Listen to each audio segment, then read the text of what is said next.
ભાવ પ્રીતિ ભગવાન, સુદામાને સુદામા જેવો, મીરાને મીરા જેવો, નરસિંહ મહેતાને નરસિંહ મહેતા જેવો.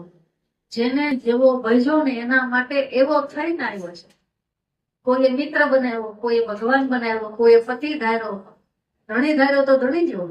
જેવો તમે માનો એવો બની જાય. આનથી વિશેષ તો બીજો પ્રેમ તમને કેવો, તમારા ઘરવાળાને કહેજો તમે ધાર્યું કરાવી દેજો, લ્યો એની પાસે. તો ઈ કેવડો દયાનો સાગર છે. હું જેવું માનું ને એવો બની જાય. મિત્ર માનું તો મિત્ર બની જાય, દીકરો માનું તો દીકરો. ઘોડિયામાં ઝુલાવું તરત નાનું બાળક બનીને ભૂઈ જાય મને. જેવું જેવું હું એને ધારું છું ને એવું એવું એ રૂપ લે છે. અને એટલે આપણે ત્યાં હિન્દુ સનાતન ધર્મમાં ઈશ્વરોની આટલી વેરાયટી. જેની ઘરે જાજી ગાડીઓ હોય ને તમે મોટા માણા સમજો છો, સમજો ને. એકાદી ફોર્ચ્યુનર પડી, એકાદી થાર પડી છે, એકાદી એન્ડોવર પડી છે, હારી હારી ગાડીઓ આમ લાઈન થપ્પા લાગ્યા છે. રેન્જ રોવર પડી છે, વાહ બહુ મોટા માણા. અને આંગણામાં તો આટલી તો વિન્ટેજ કાર છે. આવી બધું કરી આપણે. પણ આપણા ધર્મોની વાત આવે ને ત્યારે આપણે કન્ફ્યુઝ થઈ જાય છે.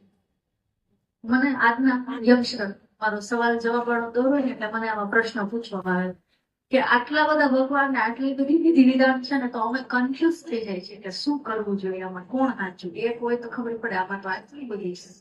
પણ હું એમ કહું કે એમાં શરમ ને કે અફસોસ ને શું વાત છે. જાજી ગાડીઓ વાળા બહુ સારા કહેવાતા હોય તો મારી પાસે તો ભગવાન એટલા છે.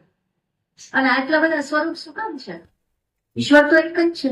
એ તો આપણો ધર્મ શીખવે છે ને કે ઈશ્વર એક જ છે. તો આટલા બધા રૂપ શું કામ મારા માટે લીધા? મીરાએ જયારે માન્યો ને તો એના માટે એવો બનીને આવ્યો. દુશ્માએ જયારે માન્યો ને તો દુશ્મેશ્વર મહાદેવ એના માટે એવો બનીને આવ્યો. જયારે જયારે હું જેવું જેવું માંગુ, જેવું જેવું એને ધારું ને એવું રૂપ લઈને, જયારે જયારે સૃષ્ટિમાં ધર્મની રક્ષા, મારી રક્ષા કરવાની જરૂર પડે ત્યારે ત્યારે એવું એવું સ્વરૂપ ધારણ કરીને આવે છે. આનથી વધારે દયાવાન કેવો ભગવાન હોય? કોણ હોઈ શકે આટલી દયાળુ? અને આટલી વેરાયટી છે તો આપણને એનો અફસોસ થાય છે, શરમ આવે છે. જેનું ગૌરવ હોવું જોઈએ ને, મને તો ગૌરવ હોવું જોઈએ કે મારી પાસે એક નહીં, ઈશ્વરના અનેક સ્વરૂપ છે. શું કામ છે? કે જેવો હું એવો મારો ભગવાન. મને માળા કરતા નથી આવડતી તો આપણે ત્યાં એવી વ્યવસ્થા છે, કાંઈ વાંધો નહીં, નાચો. હરે રામા હરે કૃષ્ણ નાચો તો એ મળે છે. મીરાબાઈને નાચીને જ મળ્યું તો બરાબર. જરૂરી નથી જંગલમાં જઈને તપ કરો, બધાના બસની વાત નથી. હર કોઈ ના કરી શકે. કોઈ ધ્યાન નથી કરી શકતું તો જાપ કરશે, જાપ નથી કરી શકતું તો ગાશે, ગાઈ નથી શકતું તો નૃત્ય કરશે. જે કરો એ કેન્દ્રમાં ભગવાનને રાખો એટલે રાજી થઈ જાય. આનાથી સરળ સુવિધા બીજી ક્યાં મળે છે? એ મને મારા હિન્દુ સનાતન સંપ્રદાયમાં મળે છે. આનો મને ગૌરવ નથી થતો. આનો હું વાત કરું, ઓલા તો આવા, અમે તો આવા, અમારે તો આવો, અમારે તો અમારો ધર્મ આવો, ઓનો ધર્મ આવો. આમ આપણે અંદર અંદર બાજી જંગી પૂરી કરતા. જે જ્યાં જેવું છે એના સ્થાને યોગ્ય છે. અને એને એને જ્યાં ઉભો છે ને ત્યાંથી ઈશ્વર સુધી પહોંચવા માટે સરળતા રહે ને એટલે ભગવાને એના જેવું એક રૂપ લીધું છે. અને એટલે અનેક છે અને અનેકમાં છતાંય એક છે. ક્યારે પણ સાધુ સંત પાસે જાઓ ને, તમે કોણ છો ને ઈ કહેવા માટે ન જતા. એને 1% રસ નથી. તમે મિનિસ્ટર છો, કમિશનર છો, ડોક્ટર છો, વકીલ છો, કાંઈ લેવા દેના નથી. એને રસ જ નથી. કેમ કે રસ હતો એ તમારા જેવા કપડા પહેરી તમારા બાજુ ઉભા હોય છે. બરાબર. આઈડેન્ટિટી કોને જરૂર છે? તમને. તમને તમારા હું ને શણગારવું ગમે છે.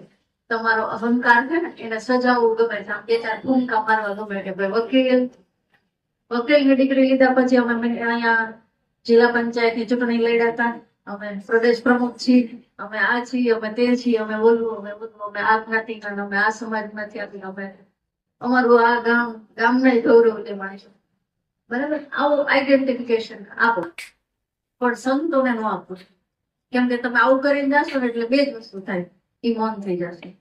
તમને જેવું સાંભળવું હોય છે ને એવી હાજી હાજી કરીને તમને રવાના કરી દેશે. કાંઈ મળશે નહીં. ધોયેલા મૂળા જેવા પાછા આવશો. હકીકતમાં જો કંઈ પ્રાપ્ત કરવું છે ને તો નિર્દોષ બનીને જાજો. કંઈક શીખવું છે ને કંઈક મેળવવું છે કોઈની પાસેથી તો નમ્ર અને વિવેકી બનીને જાજો. અમારા માટે ઈશ્વરનો રાજીપો ને એ પરમ આનંદ. અને એને રાજી કરવા માટે કોઈ દેખાડાની જરૂર નથી. એટલું સહેલું છે, જે છો એવા થઈ ઉભા રામ ને રામ જેવા, રાવણ ને રાવણ જેવા. રાવણ થાવ, શબરી થાવ, આવે શબરી શબરી જેવી હતી એવી થાય જીવી ને. રામ તો એની કુટિયામાં આવ્યા અને રાવણ રાવણ હતો. એને કીધું આપણે તો ભાઈ આજ વિલન તો વિલન. ઈ 100% રાવણ બનીને જીવો તો ભગવાન એની પાસે આવી.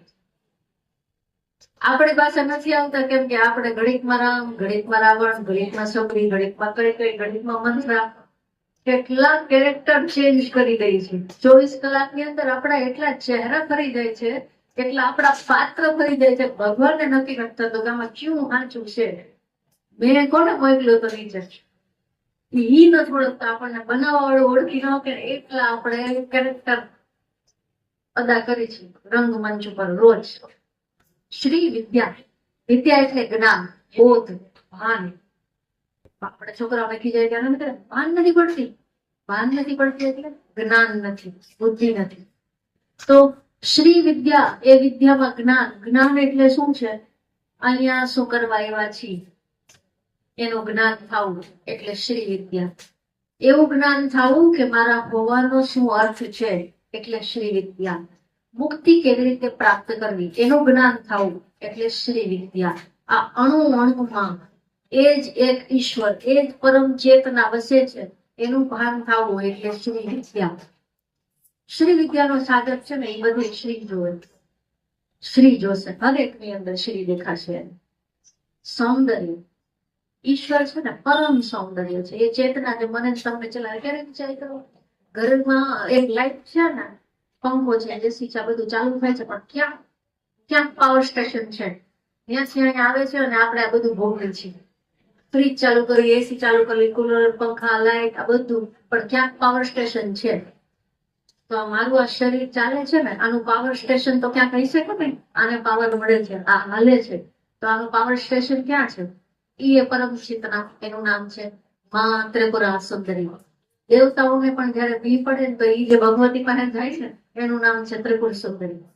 દેવતાઓ યજ્ઞ કર્યો હતો ભંડાસુરનો વધ કરવા માટે, કેમ કે એક બધા વરદાન તો આપી દે, તથાસ્તુ તથાસ્તુ, પછી હવે એના વરદાન તો કઈ એને તોડાય નહીં. એટલે માં લલિતાની આરાધના કરે છે. સદેહે ત્યાં સુધી હર દેવતા એને પૂજે છે. પહેલા આ બ્રહ્મ વિદ્યા હતી, મતલબ મનુષ્ય લોકમાં નહોતી, આ મૃત્યુ લોકમાં નહોતી આ વિદ્યા. ખાલી દેવતાઓ જ આનું અનુસરણ કરતા. આ વિદ્યા ભગવાન શિવ એને આપી. કોને? ભગવાન વિષ્ણુને. આ વિદ્યા ભગવાન વિષ્ણુએ આપી બ્રહ્માજી. બ્રહ્માજી આપી નારદજી. નારદજીને વિદ્યા નહોતી આપી. નારદજીને એડ્રેસ આપ્યું હતું કે અહીંયા જાઓ, અહીંયાથી મળશે. ભગવાન દત્તાત્રેય એટલે કે બ્રહ્મા, વિષ્ણુ અને મહેશનો અવતાર, ત્રણેયનો અંશ છે ભગવાન દત્તાત્રેય. એ જયારે આ ધરતી ઉપર આવ્યા ને તો એના દ્વારા, ભગવાન દત્તાત્રેય દ્વારા આ વિદ્યા ધરતી ઉપર આવી. નતર આ મૃત્યુલોકમાં હતી નહીં. કેટલી દુર્લભ વસ્તુ હશે. પછી આ વિદ્યાનો પ્રચાર નથી, આ ગુપ્ત વિદ્યા છે. બરાબર? AK-47 હર કોઈના હાથમાં તો ન દે કહેવાય. પૂરી ટ્રેનિંગ, પ્રોપર ટ્રેનિંગ લે, પાત્રતા હોય, લાયકાત હોય તો અપાય. તો આ શ્રી વિદ્યા હર કોઈ માટે નથી હોતી. શ્રી વિદ્યા પોતે એવું કહે છે કે જયારે જેનો સમય થશે ને તો સ્વયં ભગવતી એને બોલાવશે. લલિતા રહસ્યના 3 ખંડ છે. પહેલું ખંડ છે મહાત્મ્ય ખંડ. એમાં માં ભગવતીની લીલાઓ લખેલી છે, જેને જોઈ અને આપણને એના પ્રત્યે અહોભાવ જાગે. પછીનો ખંડ છે જ્ઞાન ખંડ. એમાં રહસ્યો છે, જીવનના રહસ્યો, આપણા દેહના રહસ્યો, ઈશ્વરના રહસ્ય. આપણે સુંદરતા એટલે મેકઅપ કરીને, ટાપક ટીપક કરીને, આ ચહેરા ઉપર કઈ ડાઘ નથી દેતા, હોઠને સેજ ઘાટા કરીને લિપસ્ટિક કરી નાખી, વાળાને ઇસ્ત્રી કરી નાખતા, રેડી સુંદર. સુંદરતા એવી નથી, એ તો નાટક છે. પરમ સૌંદર્ય, પરમ સૌંદર્ય એટલે શું? જેવું છે ને એવું. કુંડાની અંદર ગુલાબ ખીલી ને નાનકડું, જોવું ગમે છે ને? એને કોઈ મેકઅપ કર્યો નથી, એને કોઈ આડંબર નથી, જે છે જેવું છે. લાલ છે તો લાલ, પીળું છે તો પીળું, કાળું છે કાળું, ધોળું છે ધોળું. ખીલી ગયું, ખીલી ગયું, આપણને વાલું લાગ્યું. એમ તમે જેવા છો એવા ખીલી જાઓ, ઈશ્વરને વાલા લાગશો. ઈશ્વર તમને હાથ વગર થઈ જશે, દોડી તમારી પાસે આવશે. આવું કરવું ને, કેમ કરવું ને, એ શીખવતી વિદ્યા છે શ્રી વિદ્યા. માં ત્રિપુર સુંદરીના પણ 3 સ્વરૂપ છે. બાલા એટલે બાળકીના રૂપમાં, ત્રિપુરા લલિતા. ત્રિપુરા છે 16 વર્ષની કન્યા, ષોડશી, પુખ્ત વયની યુવાન સ્ત્રી. અને લલિતા તરીકે એક એવી સ્ત્રી જેને જીવન આખું અનુભવી લીધું છે, જે બાળકોની માતા છે. બરાબર. અને એટલે એનું એક નામ છે ષોડશી. જેમ ભગવાન કૃષ્ણએ કહ્યું ને 16 કળા સંપૂર્ણ, એમ સંપૂર્ણ કલાઓથી પૂર્ણ માં લલિતા, એટલે એનું એક નામ છે ષોડશી. દુનિયાના બધા ધર્મ તમને ત્યાગ શીખવે છે. આને કરો આમ થઈ જશે, આવું કરો તો આ મળશે. બરાબર ને? શનિવારે નખ ન કપવાનું, ઓલા દિવસે આ ન કરવું, આમ ન કરવું, તેમ ન કરવું, કેટલા બધા નિયમ છે. શું ન કરવું ને એ આખું જગત શીખવે છે. તમે તમારા છોકરાનો ઉછેર એ જ રીતે કરો છો, બહુ ખોટી રીતે કરો છો. આમ ન બેસાય, ફોન ન પકડાય, પલોઠી વળીને બેસ, પગ લાંબા ન કર, આનો ખાતો, આમ ન કર, મૂકી દે, એ પડી જશે. ના, નહીં, ન. આ તમે હમણાં છો નકાર, નો કર, નો કર, નો કર. પણ શું કરવું એ તો આખા દિવસમાં એક વાર એને કામે નથી પડતું. પડે છે શું કરાય એની કોઈ વાત જ યાદ નથી કરતું. છોકરું મૂંઝાઈ જાય, નહીં કરવાનું એ તો લિસ્ટ મારી પાસે લાવવું છે, કરવું શું એ કોઈ કહેતું નથી. 24 કલાકમાં એ બાળકને કરવું શું એ આપણે એને શીખવતા જ નથી. શું ન કરાય એનું. અને આપણને એમ મોટા કર્યા હતા એટલે આપણને એમ થાય આમ જ હોય, આમ જ ખાતું છે. કેમ કે આપણે એમ જ મોટા છે, શું ન કરવું એ તો બધાને ખબર છે. આજની અત્યારે જ અહીંયા બેઠા છે, જીવન કેમ ન જીવાય નહીં બધાને ખબર છે. શું ન કરાય ગમે એને પૂછું ને 10 મિનિટ બોલી શકશે. શું ન કરાય, શું કરાય એના વિશે આપણે 1 મિનિટ નહીં બોલી શકીએ. શું કરાય, શું કરાય ને એ વિદ્યા છે શ્રી વિદ્યા. એમાં એ નથી શું ન કરાય, એમાં એ છે કે શું કરાય. ધર્મ, અર્થ અને કામ અને મોક્ષ બધું આપે છે. મતલબ શ્રી વિદ્યા એવું કહે છે કે કઈ છોડીને કઈ પ્રાપ્ત થતું નથી, કઈ વસ્તુ મૂકવાની નથી. જ્યાં છો જેવા છો એનાથી શરૂ કરો, એનું નામ છે શ્રી વિદ્યા. મતલબ વૈભવ પણ પ્રાપ્ત કરો અને મોક્ષ પણ પ્રાપ્ત કરો. બંને, સંસાર પણ અને અધ્યાત્મ પણ, બંને આપે. નેપાળની અંદર એક નાથજી હતા. એની પાસે અહીંયાથી ભારતમાંથી ફરવા માટે એક ભક્ત ગયેલો. અને એ નાથજી પાસે એક દ્રવ્ય હતું, રસાયણ સિદ્ધ હતા. તો એ રસાયણથી એ સોનું બનાવી લેતા. બરાબર. તમારી પાસે સમૃદ્ધિ હોય ને એટલે તમને દુનિયાની સચ્ચાઈ ખબર પડે. સમૃદ્ધિથી પડે, અભાવમાં ન ખબર પડે, સમૃદ્ધિમાં ખબર પડે. જેટલા પણ ભગવાન અવતાર લીધા છે ને એ બધા સમૃદ્ધિમાં છે. કોઈ નબળી ઘરે નહોતા એવું. ભગવાન ક્યાંય નતર તો કષ્ટમાં એને જન્મ લેવો છે, નહીં લઈને ફૂલ સુવિધા ફેસિલિટી હોય ત્યાં આવી જાય. શું કામ? શું કામ? જેટલું પણ તમારી પાસે છે ને એની વ્યર્થતા તમને બહુ જલ્દી સમજમાં આવી જાય છે. એને સમજી જાઓ છો કે આમાં કઈ નથી. જે ગાડી મને 6 વર્ષથી જોતી હતી હોય આ લેવી, એક દી લેવી, એક દી લેવી, લઈ લીધી પછી એની વચ્ચે હોય ગઈ. ખબર પડી ગાડી જેવી ગાડી છે, બસ ખબર પડી ગઈ. 6 મહિના હાલે હવે એની વેલ્યુ નથી ત્યાં સુધી એની પાછળ ભાગો છો. તો શ્રી વિદ્યા કે છે પહેલા બધું પ્રાપ્ત કરી લો. ધન પ્રાપ્ત કરો, પ્રતિષ્ઠા પ્રાપ્ત કરો, સુખ પ્રાપ્ત કરો, સુવિધા પ્રાપ્ત કરો, સમૃદ્ધિ પ્રાપ્ત કરો. પ્રાપ્ત કરશો એટલે સમજાઈ જશે કે આમાં કઈ રાખ્યું નથી. બરાબર. તો શ્રી વિદ્યા તમને સમગ્રતા આપે છે એટલે તમારી દોડ ખતમ થઈ જાય. પૈસા શું ચીજ છે ને ખબર પડી જાય એટલે પૈસાનો મોહ ન હોય. તમને પૈસા શું છે એ ખબર નથી ને એટલે પૈસા વગર જીવતા જ નથી આવડતું. મન ખબર પડી ગઈ એટલે મેં 1 સેકન્ડમાં મૂકી દીધું. અને આજમાં બહુ સારી રીતે હાલે છે, નથી તો હાલે છે. ખિસ્સાની અંદર પૈસા ન રાખો તો મને 1 સેકન્ડ માટે ગભરાહટ થતી નથી. હું સુરત સુધી મારા આશ્રમેથી આવીને અહીંથી હજી પાછી દુનિયાના જે છેડે જવું હોય ને જઈ શકું, 1 પણ રૂપિયો લીધા વગર. અને આમ જ પૂરી શાંતિ માથું ઊંચું રાખી. શું કામ? મને ખબર પડી ગઈ કે વસ્તુ શું છે. જયારે સમજાઈ જશે તો છૂટી જશે. પાંદડું પાકી જાય એટલે ખરી જાય. ઝાડ કઈ ધોણતું નથી એને ખેડવા માટે, ખરી જાય છે. જે વસ્તુ સમજમાં આવી જાય છે ને એ છૂટી જાય છે. તો શ્રી વિદ્યા તમને સમગ્રતા પહેલા આપે કે લ્યો, ભોગવી લો. ભોગ પણ આપે છે ને મોક્ષ પણ આપે છે. ભોગવો એટલે છૂટશો. તમને જે પ્રાપ્ત થઈ જશે ભરપૂર માત્રામાં પ્રાપ્ત થઈ જશે. તમને એનો અફસોસ નહીં રહે. ઠીક, હવે એવું થઈ ગયું, જોયું. આપણે કઈ હવે દેખવું છે એમાં કઈ નથી. ક્યારે અનુભવમાં આવ્યું ત્યારે, ત્યાં ક્યારે કરશો? તમારા પાસે હોય 10 રૂપિયા, કોકને 10 રૂપિયાનું દાન દેશો ને, દેવો ને, ખીચા હોય તો દેવો. ત્યાગ તો એ કરશો જે તમારી પાસે છે, કઈ છે જ નહીં તો ત્યાગ શું કરશો? ત્યાગનો મહિમા છે. રાજા ભરતુરી બધું છોડી અને નાથજી બન્યા ને, તો આજ બી આપણે એના ભજન, હમણાં બેને જે ભજન કર્યા ને, સાધુ કેળો સાંભળો ન છોડવું, એ ભરતુરી માટે લખાયેલું ભજન હતું. આ ભજન એની માટે લખાણું કેમ કે 92 લાખ માણવાનો ધણી હતો. એક બે રાજ્યનો રાજા નતો અને એને ઠોકર મારી દીધી. હતું ને વૈભવ, વૈભવ હતું એટલે વ્યર્થતા સમજાણે કાંઈ છે નહીં, અને એટલે છોડી શક્યા. ખાવા ખીચડી ન હોય ને પછી તમે એમ જો હું તો ત્યાગી મહાત્મા ન થાય, કઈ ફેર પડે નહીં. જેને ભોગવી લીધું, જેને સમૃદ્ધિનો મિનિંગ ખબર પડી ગયો, એને એની વ્યર્થતા ખબર પડી ગઈ. નાનું છોકરું ધરાર ગરમ ઉપર અડવા જતું હોય ને, આપણે પગ ખેંચી લેવાનું, પાછો લઈ લેવાની, જોડી પાછું ત્યાં જ જાય. જેટલી વાર પાછું વળો ને એટલી વાર પાછું ત્યાં જ જાય. એક વાર અડાડી ગયો પછી ન જાય. બરાબર? તો શ્રી વિદ્યા એ છે, તમને સમજાવશે કે આ દુનિયામાં જેટલું તમે જોવો છો ને, કાં તો એ બધું વ્યર્થ છે એ સમજી જાઓ, અને કાં તો એમાં બધામાં ઈશ્વર છે એવું જોતા શીખી જાઓ. અણુ અણુમાં માં ત્રિપુરા, ભગવતી, લલિતા અંબાને જોતા થઈ જાઓ, એટલે પછી તમે જ્યાં જોશો એ ત્રિપુરાને જોવો છો, જે ખાઓ છો ત્રિપુરા અંબામાંથી ખાઓ છો, જે પહેરો છો એનું પહેરો છો.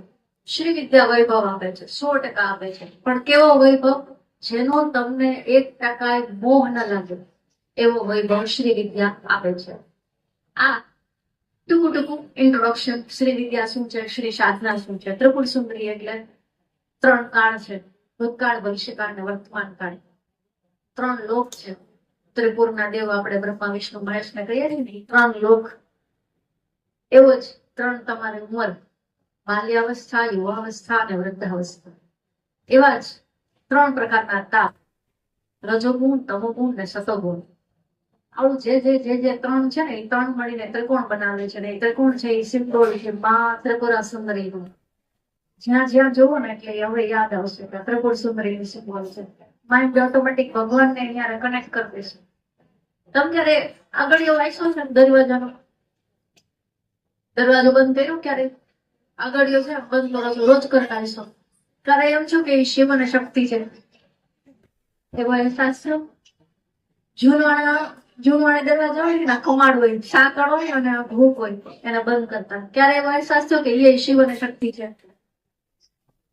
રોજ કરું છે. પણ જયારે હૃદયમાં એ ભાવ આવી જાય ને, હર જગ્યાએ એ દેખાવાનું શરૂ થઈ જાય છે. હર જગ્યાએ એ દેખાશે, નિર્જીવ વસ્તુમાં તમને એના દર્શન થશે. ઈ વિદ્યા એટલે શ્રી વિદ્યા. તો આવી આ વિદ્યા છે. હું પોતે પણ એની ઉપાસના કરું છું અને સ્વયંને એનો અંશ માનું છું. કેમ કે હું નથી માનતી મારી કઈ ટેવડ છે, હું કઈ બોલું, કઈ કરું, મારી ક્ષમતા નથી. આ એ કરાવું, એ કરીએ.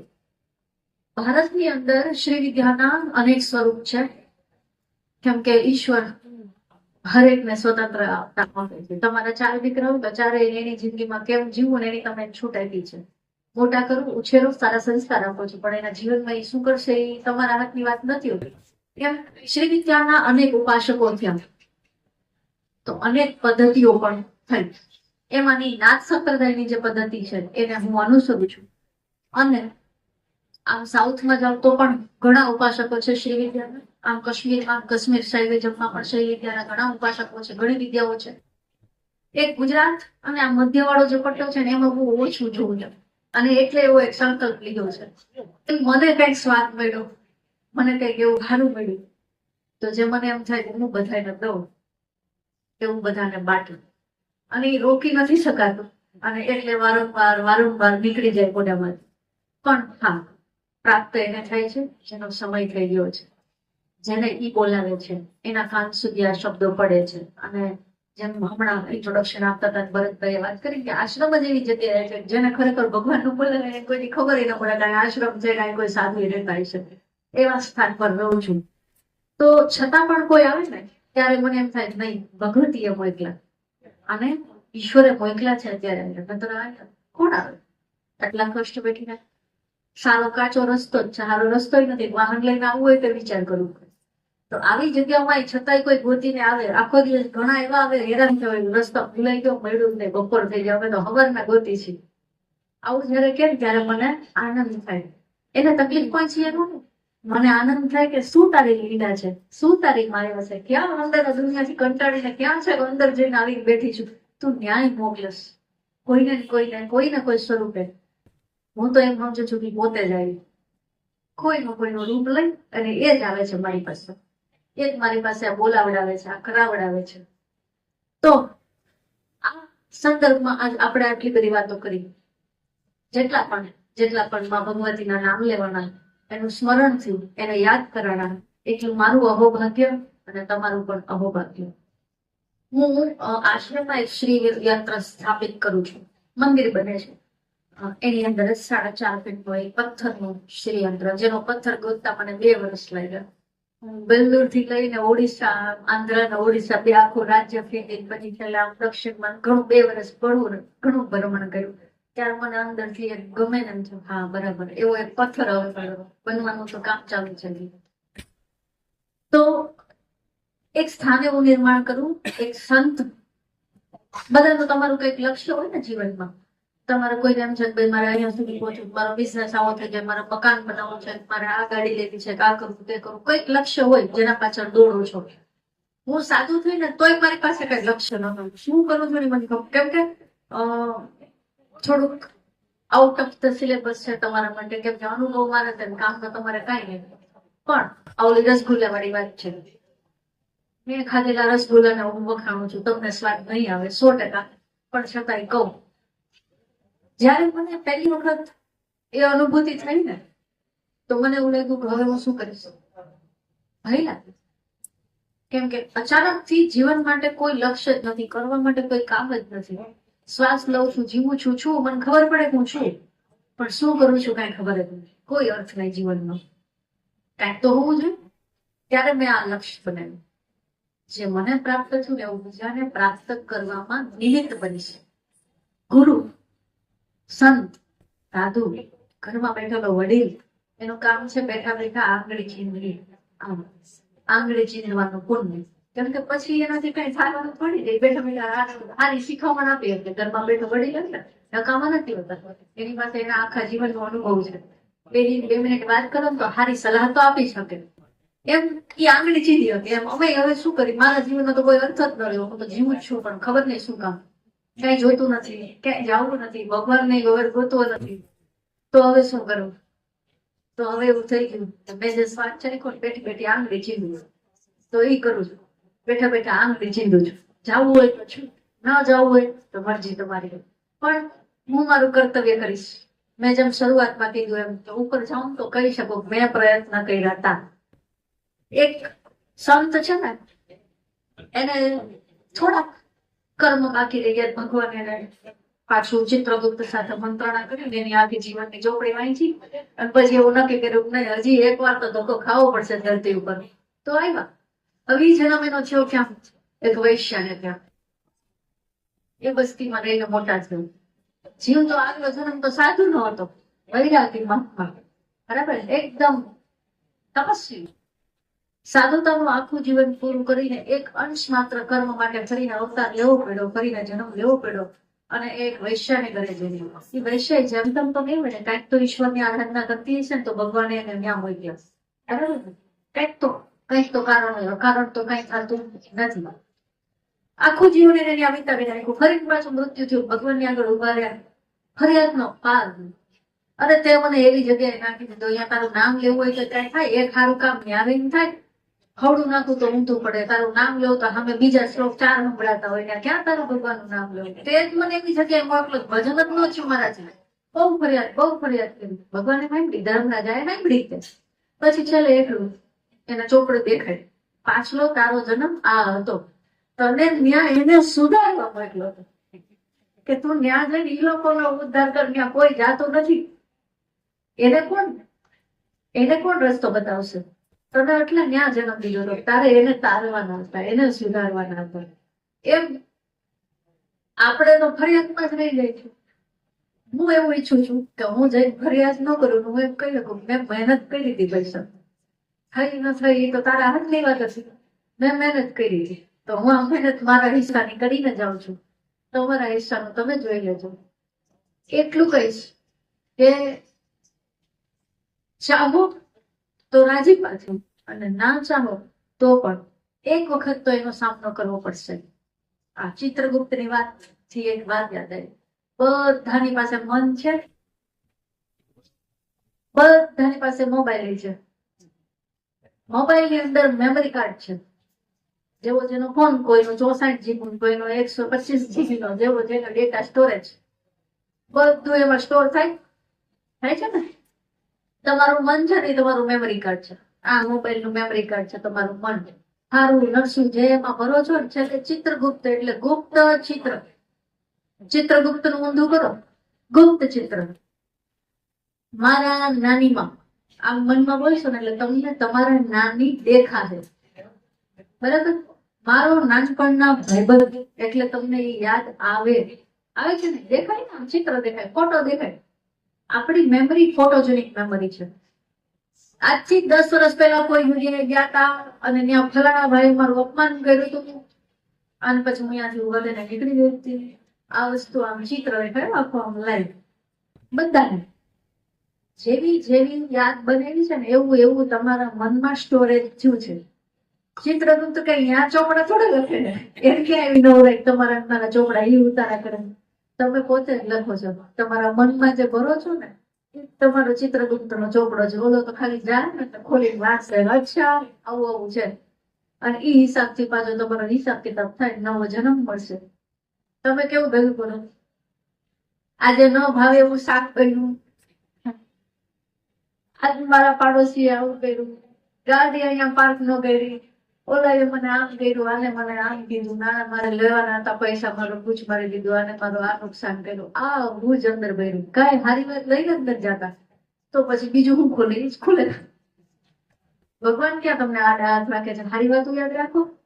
શક્તિ બધાની અંદર છે. 10 મહાવિદ્યા જેમાં ધરતી અંદર 12 છે ને, જેની પૂજા કરો છો, એમ તમારી અંદર પણ છે. સહન શક્તિ, યાદ શક્તિ, પાચન શક્તિ, સ્મરણ શક્તિ, એવી જે શક્તિ આપી છે વિસ્મરણ શક્તિ. ભૂલવા જેવું ભૂલી જાઓ, શક્તિ આપી છે ભગવાને, વાપરો. આપણે કરી છે એનું એકદમ ઊંધું. જે ભૂલી જવા જેવું છે ને, એને તો ગાંઠ માંથી પકડી ભેગું રાખી છે. છેલ્લા આનંદ તો હું મરું તોય મૂકું નહીં, આનંદ કોઈ ભૂલીશ જ નહીં. તો ભેગું આવશે. આ બહુ તો ભેગા, આવતો બહુ ભેગા. મને આ ભાઈ જરાય ગમતા નથી, મને મારા મજા જ નથી આવતી, તો મારે એ જ ક્ષણે એને માફ કરી દેવા જોઈએ, ભૂલી જવા જોઈએ. નહીતર આવતે ટાઈમ પાછા ઈ ના ઈ. કોણ આ ધંધો કરે? સારું શું છે? ભૂસી નાખો. નથી ગમતું એ તરત જ અત્યારે જીવો છો ને ત્યાં જ કામ કરો, ભૂસી નાખો. ડાયરી જેની કોરી છે ને, જેને હારા કે નકશા, કોઈ ડેટા સ્ટોર નથી કર્યા, કોઈ ચિત્ર નથી બનાવ્યા, એની આ ચિત્રગુપ્ત પાસે ચોપડો કોરો જાય ને એટલે બીજો જન્મ દઈ નો હકે ભગવાને. દેવો હોય તોય નો દઈ હકે. સ્ટોરેજ જ નથી, ચોપડી ખાલી છે. જેને જેવું સ્ટોરેજ કર્યું ને એવો બીજો જન્મ મળશે. અને જેને હાવ સ્ટોરેજ જ નથી કર્યું, જેને કહેવાય પાણીના કરમ, અખર મતલબ કરો બધું પણ એ જ ઘડીએ ભૂસી નાખો, તો ભેગું જ નહીં આવે. ભેગું નહીં આવે તો પાપાય નહીં, પુણ્ય નહીં, કાંઈ નથી જોતું, આઈને મૂકી દો બધું, તો બીજો જન્મ જ નથી. અને છતાંય એટલી ઉદારતા નથી દખવી શકતા, એટલું નથી થતું. તો એટલું તો થાય કે હારું હારું લો. આ તો ઘઉંના ડગલામાંથી કાંકરા ભેગા કરે અને પછી એમ કે આવું થયું, મને આવો જન્મ મળ્યો, મારે આમ થઈ ગયું, તેમ થઈ ગયું. તો આપણે કર્યું, એમાં ભગવાન શું કરે? તો સ્ટોરેજ સારું બનાવો. ચિત્રગુપ્ત ચોપડો ખોલે ને તેમાં હારી હારી વાતો લખજો. એ વાંચીને રાજી થાય ને, તમને સારો અવતાર મળે ને એવું લખજો કમસે કમ. અને કાં તો એ ચોપડી ફાડી નાખો, કાંઈ ના લખો. લખો માનો હારું ને લખો, ન કોઈને પોતાના માનો, ન કોઈને પારકા માનો, બધા ઈશ્વરના સ્વરૂપ માનો. તો ચોપડી જ નથી, ડેટા સ્ટોર નથી થતો ને તો ભોગવવાનો નથી. અને સ્ટોર જ કરવો જ છે, કરવો જ પડે એમ છે. તો સારું કરજો, સારી મેમરી બનાવજો, સારી યાદ બનાવજો. મોબાઈલમાં સારું સારું વાંચવાનું બહુ ટેવ છે. વાં ગયા તો ફોટો પાડ્યો, ખાવાનું ખાધું ફોટો પાડ્યો, ઓલા ભેગા સેલ્ફી લીધી, આ કર્યું. કેમ હારા પણ સેલિબ્રિટી નીકળે એની હારે ફોટો પાડ્યો, બધું સારું સારું વાંચવીને રાખો. હું કેળા ફોટા પાડ્યા, કામ જ પાડતા. તો અહીંયા કામ કચરો જ ભેગો કરો છો. આમાં તો એ ફોટા નાખો છો નબળા જ. કોઈ સારી વાત સ્ટોર નથી કરતા. અને ભેગું ઈ જ લઈને જવું છે. ગંદકીમાં રહ્યો છો અને સુગંધની આશા રાખો છો. તમે અત્યારે જેટલો કચરો ભેગો કર્યો ને આ શ્રી વિદ્યાનો, હું એની ઉપાસક છું એટલે વારંવાર મારી મોઢામાંથી એનું નામ આવી જાય. તમે જેને માનો, જે તમારા ઈષ્ટ છે, તમારી પૂજા, એની જયારે તમે પૂજા કરશો, એની ભક્તિ કરશો, એના શરણે સોંપશો ને, તો વારંવાર મારીનું લીધેલું નામ, વારંવાર એની કરેલી પૂજાથી તમારો અત્યાર સુધીનો જે કચરો ભેગો કરીને આવ્યો ને જન્મ જન્મનો, એ બળશે. પણ સામે નવો કર્યા જ રાખો તો જેટલું ખાલી થાય એટલું ડબલ ભરીને જ રાખો છો, તો એ કઈ ઈ ભક્તિ ફળતી નથી, ઈ ભક્તિ કઈ કામ આવતી નથી. તો ડેટા સ્ટોર કર્યો છે એને તો કાઢવાનો જ છે. મેમરી ફૂલ થઈ ગઈ છે, ફોન હેંગ થવા માંડ્યો છે, ખાલી તો કરવાનો જ છે. પણ સાથે સાથે સાવધાન રહેવાનું છે, જાગ્રત રહેવાનું છે, ચેતતું રહેવાનું છે.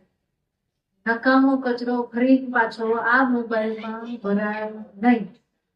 મને મારી સાસુ નથી ગમતી ને તો મારી સાસુ વિશે એક નબળો વિચાર કરાય નહીં. નહીતર આ વખતે છે, આવતી વખતે ભેગા મન મારે બહુ મારે મજા નથી આવતી તો એને તરત ને તરત ભૂલી જવાનું, એને માફ કરી દેવાનું, એના હિસાબ આપવા કરતા તરત જ. શું કામ? ડેટા સ્ટોર કર્યા તો તમારો નાતો ગહેરો થઈ ગયો. આ વખતે સાસુ હોવ છો, આવતી વખતે માં દીકરી બની જાઓ, ઓર નજીક આવી જાઓ, ઓર ઘાટો નાતો થઈ જાય. બરાબર? તો છોડો, ત્યાગ આનું નામ છે. છોડવું, પણ એ તો ખબર પડે કે શું છોડવું. તમે ગૃહસ્થી લોકો છો, તમારા ઘર પરિવાર છોડીને જંગલમાં નથી જવાનું. તમારે શું છોડવાનું? તમારે તમારા આ કર્મોનો બોજ છોડવાનો છે. આ જે કચરો ભેગો લઈને ફરો છો ને, એને છોડવાનો છે. ત્યારે તમારી અંદરથી સુગંધ આવશે. ઘણા માણસોની બાજુમાં બેઠા હોય ને તેમ થાય બેઠા જ રહે કેમ? એની અંદરની ઓરા તમને ખેંચે છે. સારું બહુ ને ગમે, કોને નથી ગમતું? તમારી આત્માને એ અહેસાસ થાય નહીં, અહીંયા મજા આવી.